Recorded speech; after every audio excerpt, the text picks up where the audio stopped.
ఈ వీడియోలో మనం ఒక 3 ఇంట్రెస్టింగ్ ఫ్యాక్ట్స్ గురించి అయితే మాట్లాడుకుందాము. స్మార్ట్ ఫోన్‌ని తెలుగులో ఏమంటారు?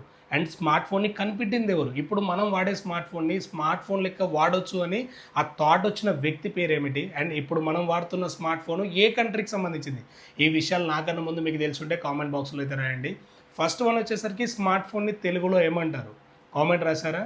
చరవాణి. కరెక్ట్ రాశారా? లేకపోతే గుర్తుపెట్టుకోండి, స్మార్ట్ ఫోన్‌ని తెలుగులో చరవాణి అంటారు. అండ్ నెంబర్ 2, స్మార్ట్ ఫోన్ లెక్క వాడొచ్చని థాట్ వచ్చిన వ్యక్తి పేరు మార్టిన్ కూపర్. 1973లో మోటరోలా కంపెనీలో పనిచేస్తున్న ఈ మార్టిన్ కూపర్కి అయితే ఆ టైంలో అయితే ఐడియా వచ్చింది స్మార్ట్ ఫోన్ని వాడొచ్చు అనేసి. హ్యాండ్ హెల్డ్ అనే ఒక పేరుతోటైతే ఈ స్మార్ట్ ఫోన్ అయితే లాంచ్ చేశారు.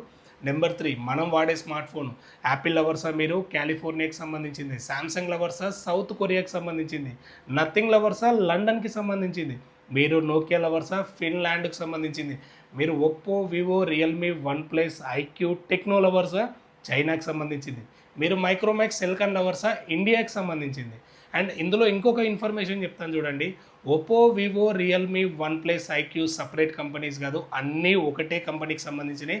బీబీకే ఎంటర్ప్రైజెస్ వాళ్ళది ఇదైతే. ఒప్పో, వివో ఈ సిమిలర్గా ఉంటాయి చూడండి. రిలీజ్ చేసే టైం కూడా చాలా సిమిలర్ ఉంటుంది, ఫీచర్స్ కూడా చాలా సిమిలర్ ఉంటుంది.